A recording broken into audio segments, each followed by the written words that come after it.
السلام علیکم ورحمۃ اللہ وبرکاتہ۔ الحمد للہ وحدہ والصلاة والسلام علی من لا نبی بعدہ، اما بعد فقد قال اللہ تبارک وتعالی فی القرآن المجید والفرقان الحمید۔ اعوذ باللہ من الشیطان الرجیم، بسم اللہ الرحمن الرحیم۔ إياك نعبد وإياك نستعين، صدق الله مولانا العظيم۔ وقال النبي صلى الله عليه وسلم: من تعلم القرآن وعلمه، أو كما قال عليه الصلاة والسلام۔ سبحانك لا علم لنا إلا ما علمتنا إنك أنت العليم الحكيم۔ رب اشرح لي صدري ويسر لي أمري واحلل عقدة من لساني يفقهوا قولي۔ اللهم صل على سيدنا مولانا محمد وعلى آل سيدنا مولانا محمد وبارك وسلم۔ عزیز طلبہ اور پردہ نشین ماؤں اور بہنوں، اللہ تبارک و تعالیٰ نے یہ کائنات اور کائنات کی ہر چیز کو اپنی قدرت کاملہ سے پیدا فرمایا ہے۔ پھر اس کائنات کے اندر جتنی بھی چیزیں ہماری آنکھوں کے سامنے نظر آ رہی ہیں اور جو چیزیں ہماری آنکھوں سے اوجھل ہیں، یعنی جو نظر نہیں آ رہی ہیں، وہ سب کی سب اللہ تبارک و تعالیٰ کی مخلوقات ہیں۔ خالق اللہ تبارک و تعالیٰ کی ذات ہے، یعنی تمام چیزوں کو پیدا کرنے والا تنہا اللہ تبارک و تعالیٰ ہے۔ اور ان تمام مخلوقات میں سب سے بہتر مخلوق، سب سے افضل ترین مخلوق، سب سے اچھی مخلوق اللہ تبارک و تعالیٰ نے ہمیں اور آپ کو بنایا، یعنی انسان کو بنایا ہے۔ انسان اللہ تبارک و تعالیٰ کی سب سے بہتر مخلوق ہے، سب سے افضل ترین مخلوق ہے۔ پھر ان مخلوقات میں، ان انسانوں میں اللہ تبارک و تعالیٰ نے ہمیں اور آپ کو مسلمان بنایا، ایمان والا بنایا، کلمہ گو بنایا، یعنی اللہ تبارک و تعالیٰ نے کلمہ لا الہ الا اللہ محمد الرسول اللہ دے کر کے ہمیں یہ فرمایا کہ اب تم مسلمان ہو، ایمان والے ہو، اسلام والے ہو، اور تمہارا مرتبہ، تمہارا مقام اللہ تبارک و تعالیٰ کی بارگاہ میں سب سے اونچا ہے، سب سے بلند ترین ہے۔ اللہ تبارک و تعالیٰ نے ہمارے اوپر یہ احسان فرمایا ہے۔ اللہ تبارک و تعالیٰ نے ہمیں جو چیز دے کر اس دنیا میں بھیجا ہے وہ ہے کلمہ۔ جیسے سورہ فاتحہ میں ہم پڑھتے ہیں، جب بچوں نے بھی پڑھا کہ ایاک نعبد و ایاک نستعین، کہ ہم اللہ تبارک و تعالیٰ کی عبادت کرتے ہیں اور اے اللہ ہم تجھی سے مدد طلب کرتے ہیں۔ اللہ کی ذات وحدہ لا شریک کی ذات ہے۔ اللہ تبارک و تعالیٰ کی ذات وحدہ لا شریک کی ذات ہے، یعنی اللہ تبارک و تعالیٰ ہی وہ اللہ ہے جس نے ہمیں اور ہمارے ماں باپ کو پیدا کیا ہے۔ حضرت یعقوب علیہ السلام اللہ تبارک و تعالیٰ کے برگزیدہ نبی ہیں، پیغمبر ہیں۔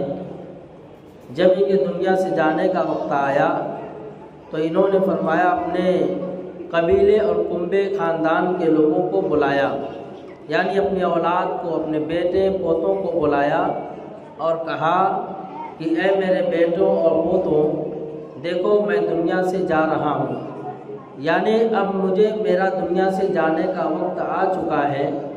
میرے جانے کے بعد تم کس کی عبادت کرو گے؟ حضرت یعقوب علیہ السلام نے اپنے بچوں سے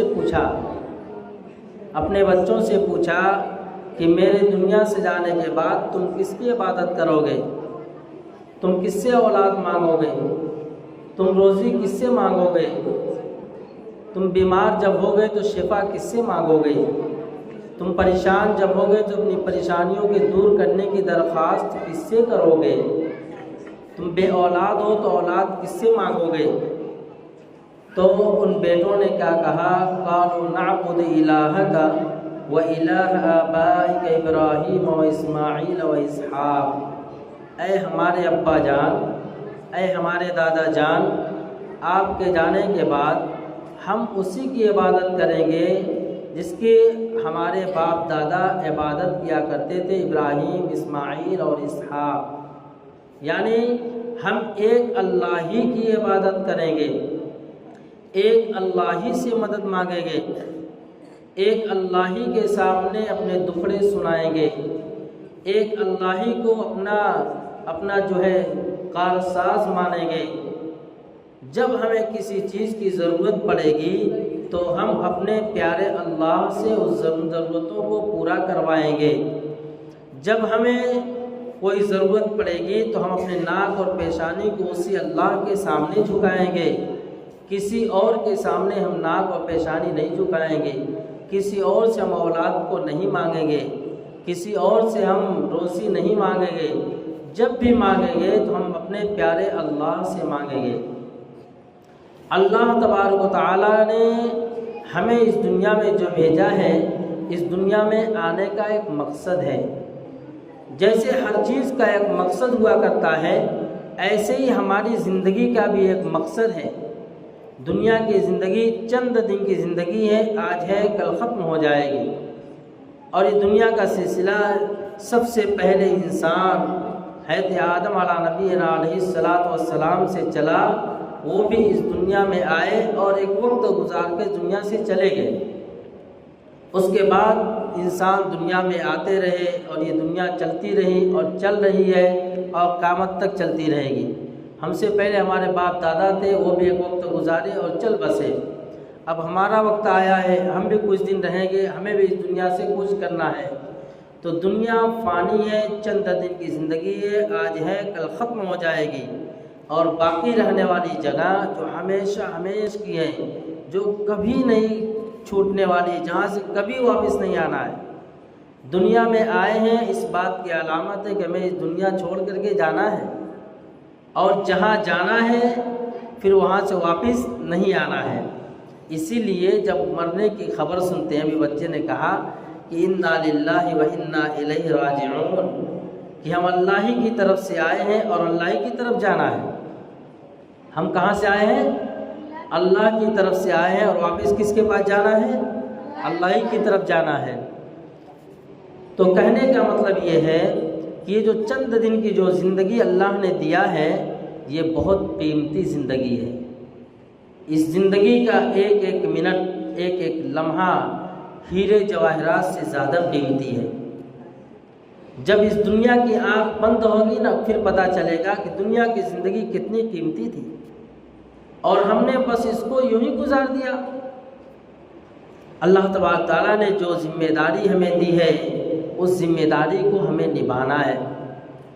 صبح سے شام تک اور شام سے صبح تک پورے 24 گھنٹے میں جتنے بھی کلمہ لا الہ الا اللہ محمد الرسول اللہ پڑھ لیا، چاہے وہ مرد ہو چاہے عورت، ہر شخص کو، چاہے جوان ہو یا بوڑھا، ہر شخص کے اوپر یہ کلمہ پڑھنے کے بعد روزانہ 24 گھنٹے میں کتنے وقت کی نماز فرض ہے؟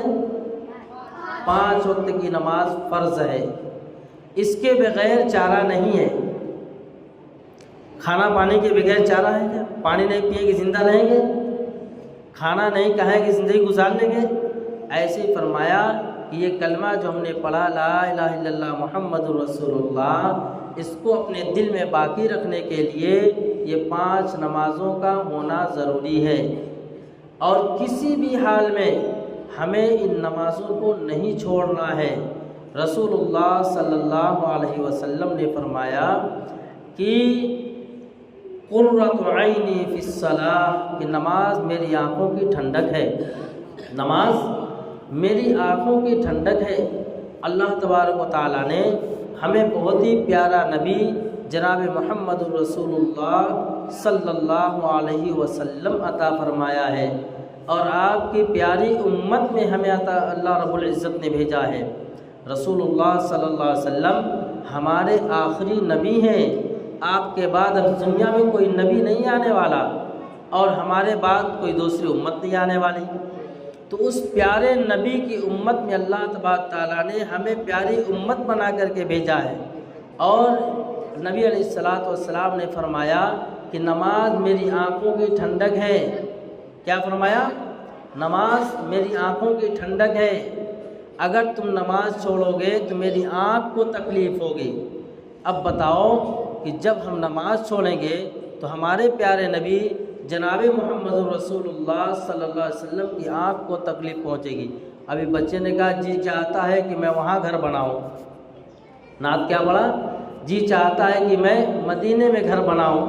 مدینہ کیسی بستی ہے جو ہمارے پیارے رسول صلی اللہ علیہ وسلم کا پیارا شہر ہے۔ ہم یہاں بیٹھ کر نعت سنتے ہیں، نبی کا نام لیتے ہیں، نبی کا شہر کا نام سنتے ہیں تو دلوں کو سکون پہنچتا ہے، راحت پہنچتی ہے، ٹھنڈک محسوس ہوتی ہے کہ کتنا پیارا شہر ہوگا، کیسا نبی ہوگا جس کے صدقے میں اللہ تبارک و تعالیٰ نے کائنات کے ذرے ذرے کو پیدا فرمایا۔ کہ اللہ کے رسول صلی اللہ علیہ وسلم فرماتے ہیں، حدیث قدسی ہے کہ اگر مجھے آخری نبی حضرت محمد صلی اللہ علیہ وسلم کو پیدا نہ کرنا ہوتا تو میں کائنات کی کسی چیز کو نہیں پیدا کرتا۔ ہمیں اللہ تبارک و تعالیٰ نے ماں باپ نبی کے صدقے میں دیا، اور ماں باپ کو اولاد اللہ نے نبی کے صدقے میں دیا ہے۔ اولاد یہ ایک سرمایہ ہے۔ نبی علیہ الصلوۃ والسلام نے امت کو ہر راستہ بتلایا ہے، امت کو ہر راستہ بتلایا۔ جس وقت عورتوں پہ ظلم ہوا کرتا تھا، اللہ کے رسول صلی اللہ علیہ وسلم نے فرمایا اگر وہ ماں ہے تو ماں کے قدموں کے نیچے جنت ہے۔ اے پیارے بچوں، اے پیاری اولاد، تم اپنی ماں کی خدمت کرو کہ وہ ان کے پاؤں کے نیچے اللہ تبارک و تعالیٰ نے جنت رکھا ہے۔ اور سنو، تمہارا باپ جو ہے وہ جنت کے دروازوں میں سے بیچ کا دروازہ ہے، تم ان کی عزت کرو، ان کا ادب و احترام کرو تو اللہ تبارک تعالیٰ تمہیں جنت عطا فرمائیں گے۔ پھر والدین کو فرمایا کہ اے ماں باپ، یہ جو تمہیں اولاد اللہ تبارک و تعالیٰ نے لڑکی یا لڑکے کی شکل میں دیا ہے، یہ ایک عظیم نعمت ہے تمہاری، یہ عظیم سرمایہ ہے، ان کو ضائع مت کر دینا، ان کو یوں ہی چھوڑ مت دینا، ان کو یوں ہی گمراہی کے راستے پہ جانے مت دینا، ان کی قدر کرنا، ان کی عزت کرنا، ان کو اپنے سینے سے لگانا، ان کو ایمان سکھلانا، ان کو نبی علیہ الصلوۃ والسلام کی محبت سکھلانا، ان کو دین سکھلانا۔ اور دین کہاں سیکھیں گے؟ دین کہاں سیکھیں گے؟ ان والدین کا فرض بنتا ہے کہ اپنی اولاد کو مسجد کے اندر، مکتب کے اندر علماء کے اور ائمہ کے حوالے کریں کہ دیکھو یہ میرا بچہ ہے، ہم تو نہیں پڑھے لیکن میں چاہتا ہوں کہ میرا بچہ اللہ کا کلام پڑھے۔ اس لیے نبی علیہ الصلوۃ والسلام نے فرمایا کہ خیرکم من تعلم القرآن وعلمہ، تم میں سب سے بہتر کون ہے؟ اگر آج کے دور میں پوچھا جائے کہ تم سب میں سب سے اچھا کون ہے، سب سے بڑا کون ہے، سب سے اچھا، سب سے بہتر کون ہے، تو کہیں جس کے پاس ڈھیروں پیسہ ہو، جو بڑی بڑی پراپرٹی کا مالک ہو، جس کے پاس اچھا بنگلہ ہو۔ لیکن نبی علیہ الصلوۃ والسلام نے کیا فرمایا کہ انسانوں میں سب سے بہتر، سب سے اچھا، سب سے پسندیدہ وہ آدمی ہے، وہ شخص ہے، وہ بچہ ہے جو قرآن کو سیکھے اور قرآن کو سکھائے، قرآن کو سیکھے اور قرآن کو سکھائے۔ کس نے بتایا؟ رسول اللہ صلی اللہ علیہ وسلم نے بتلایا کہ تم میں سب سے بہتر، سب سے اچھا انسان وہ ہے جو قرآن کو سیکھے اور سکھائے۔ جیسے مکتب میں آتے ہیں، استاد مفتی صاحب قرآن شریف پڑھاتے ہیں، بچے اچھی طرح پڑھتے ہیں۔ اور ایک بات اور دھیان میں رکھیں، والدین سے زیادہ محبت کرنے والے دین کی تعلیم دینے والا ہوتا ہے۔ والدین تو ان کو چند گھنٹوں کے لیے، چند لمحے کے لیے ان کے حوالے کر دیتا ہے، لیکن ذرا سوچو کہ تمہیں کیا چیز دے رہا ہے، تمہیں وہ چیز، تمہارے بچوں کو وہ چیز سکھا رہا ہے جس کو سیکھنے کے بعد، اس پہ عمل کرنے کے بعد اللہ تبارک و تعالیٰ ان والدین کو ایسی کامیابی عطا فرمائیں گے کہ دنیا میں بھی عزت اور سرخروئی عطا فرمائیں گے اور آخرت میں بھی بہترین ٹھکانہ عطا فرمائیں گے۔ معلوم ہے کہ جب بچہ مکتب میں آتا ہے، والدین ذرا غور سنیں، جب بچہ مکتب میں آتا ہے تو جیسے استاد پڑھاتا ہے، بیٹا پڑھو اعوذ باللہ من الشیطان الرجیم بسم اللہ الرحمن الرحیم، جیسے ہی بچہ ابھی اس کو کچھ بولنا بھی ڈھنگ سے نہیں آتا، اپنی توتلی زبان سے اب حروف بھی ڈھنگ سے نہیں نکلتا، پڑھتا ہے بسم اللہ الرحمن الرحیم، تو معلوم ہے اس کے بدلے میں اللہ تبارک و تعالیٰ ماں کو اور باپ کو کیا دیتے ہیں؟ اب تک کی جو زندگی گزری 30 سال 40 سال 50 سال 60 سال امی کی اور ابو کی جو زندگی گزری، ایک چھوٹا سا ننھا منا بچہ اپنی توتلی زبان سے ایک مرتبہ بسم اللہ الرحمن الرحیم کہا تو اللہ تبارک تعالیٰ ان والدین کی زندگی کے تمام گناہوں کو معاف کر دیتا ہے۔ کتنی بڑی بات ہے! اللہ رب العزت بچہ یہاں آ کر کے جب بسم اللہ کرتا ہے تب اس کے والدین کی زندگی کے تمام گناہوں کو اللہ تبارک تعالیٰ معاف کر دیتا ہے۔ اب ذرا سوچیں ماں باپ کہ میں کتنی بڑی دولت حاصل کرنے کے لیے اپنی اولاد کو یہاں بھیج رہے ہیں، کہ جس کو سیکھنے کے بعد، جس پہ عمل کرنے کے بعد اللہ تبارک تعالیٰ ان والدین کو کیا ہے؟ زندگی عزت یہاں بھی دیتے ہیں اور عزت آخرت میں بھی اللہ تبارک تعالیٰ بہترین ٹھکانہ عطا فرمائیں گے۔ تو ہمیں ضرورت اس بات کی ہے کہ چند باتیں سننے کے بعد ہمیں احساس ہوا ہوگا، ہمارا دل ضرور متاثر ہوا ہوگا کہ اگر ہم نے اللہ کا کلام نہیں سیکھا، ہم سے بھول چوک اور سستی غفلت تو ہو گئی، یا ہمارے یہاں گاؤں میں انتظام نہیں تھا، ہم نے نہیں سیکھا، لیکن میں اپنی اولاد کو اس سے محروم نہیں رکھوں گا، اپنی اولاد کو ضرور اللہ کا کلام سکھاؤں گا۔ یہ چھوٹے چھوٹے موقع محل کی دعائیں جو نبی علیہ السلام نے بتلایا ہے، کھانے پینے کی دعائیں، سونے جاگنے کی دعائیں، باتھ روم آنے جانے کی دعائیں، ایک دعا میں بتلاتا ہوں کہ بندہ یہ سوچتا ہے، کبھی لوگ اتنا پریشان ہوتے ہیں کہ بیماریوں میں پریشان، گھر کے لیے پریشان، اپنے کاروبار کے لیے پریشان۔ نبی علیہ السلام نے فرمایا کہ جب تم وضو کرو تو وضو کے درمیان جو دعا ہے، اللہم اغفر لی ذنبی ووسع لی فی داری وبارک لی فی رزقی، یہ دعا جب تم وضو کے درمیان پڑھو گے تو تمہیں معلوم بھی ہے اللہ تبارک تعالیٰ تمہارے ساتھ کیسا فیصلہ کریں گے۔ اللہم اغفر لی ذنبی، اللہ میرے گناہوں کو معاف فرما، ووسع لی فی داری، اور ہمیں کسادہ گھر عطا فرما۔ ہمارے پاس گھر نہیں ہے، اس دعا کا اہتمام کرو، اللہ تبارک تعالیٰ تمہارا سر چھپانے کے لیے بہترین ٹھکانہ عطا فرمائیں گے۔ ووسع لی فی داری وبارک لی فی رزقی، تم رزق کی تنگی میں مبتلا ہو، ابا جاب کو جاتے ہیں، دھندے کو جاتے ہیں، دھندا نہیں ہوتا، روزانہ 5 وقت کی نماز پڑھیں، 5 مرتبہ وضو کریں، 5 مرتبہ یہ دعا سیکھ کر کے پڑھیں، اللہ تبارک تعالیٰ اس کے رزق کی تنگی کو دور فرمائیں گے اور رزق میں برکت عطا فرمائیں گے۔ ووسع لی فی داری وبارک لی فی رزقی، اللہ تبارک تعالیٰ یہ ایک چھوٹی سی دعا، اس کا اہتمام کرنے پر اللہ تبارک تعالیٰ گویا کہ ہمارے زندگی کے مسئلے کو حل کر دیا ہے۔ تو میرے عزیز طلباء اور مائیں اور بہنیں، ذرا دینی تعلیمات کی محبت کو اللہ سے مانگیں۔ یہ دور بہت نازک دور ہے، کب ہمارے بچوں سے ایمان چھن جائے گا، کب ہماری زندگی کا چراغ گل ہو جائے گا، ہمیں نہیں پتہ۔ اللہ سے دعا کریں کہ اللہ تبارک تعالیٰ جب تک میں قرآن کریم کو سیکھ نہ لوں، جب تک میں 5 وقت نماز کا پابند نہ بن جاؤں، اس وقت تک ہماری زندگی کو باقی رکھنا۔ اللہ تبارک و تعالیٰ ہمیں ان سب باتوں پہ عمل کی توفیق عطا فرمائے۔ وآخر دعوانا الحمد للہ رب العالمین۔ یہاں پر جو ہماری بہنیں آئی